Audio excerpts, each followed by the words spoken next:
Bienvenue sur ce premier numéro de podcast Yesu qui se penche cette semaine sur le Lévitique. Le Lévitique, un livre assez sous-estimé, sous-coté, assez négligé par les chrétiens.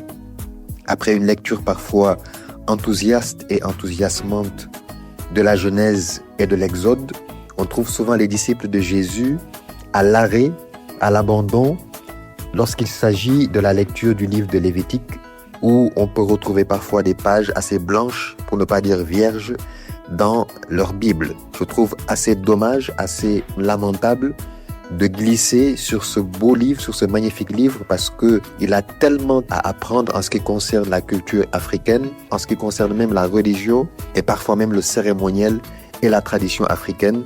Je trouve que c'est un livre qui est comme un miroir pour l'Afrique, mais aussi un livre où le chrétien africain peut naturellement s'identifier.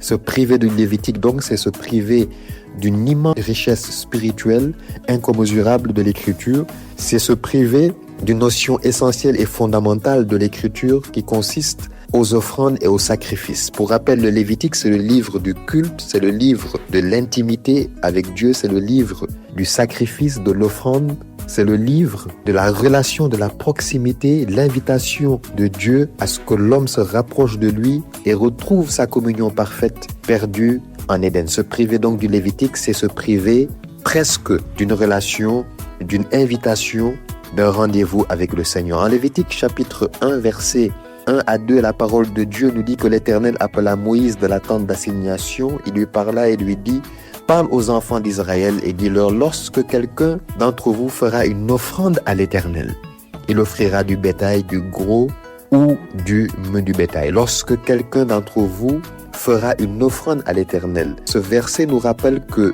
la relation avec Dieu, la vie avec Dieu, c'est offrir quelque chose à Dieu, c'est donner à Dieu. On oublie très souvent dans notre vie chrétienne, dans notre rapport avec le Seigneur, que le christianisme biblique, c'est d'abord également, c'est se donner à Dieu. Le christianisme du 21e siècle est une sorte de mendicité spirituelle où souvent on voit des chrétiens qui passent leur temps à demander à Dieu. On attend plus que Dieu nous offre que ce que nous devons offrir à Dieu. On voit des chrétiens qui passent constamment leur temps à demander à Dieu. Ce n'est pas mauvais en soi. Oui, il faut demander à Dieu. Oui, il faut supplier Dieu. Mais la vie avec Dieu, c'est également offrir quelque chose à Dieu. C'est donner quelque chose à Dieu. Et souvent, on oublie cet aspect dans notre relation avec le Seigneur. Dieu demande ici que lorsque quelqu'un offrira, donnera une offrande.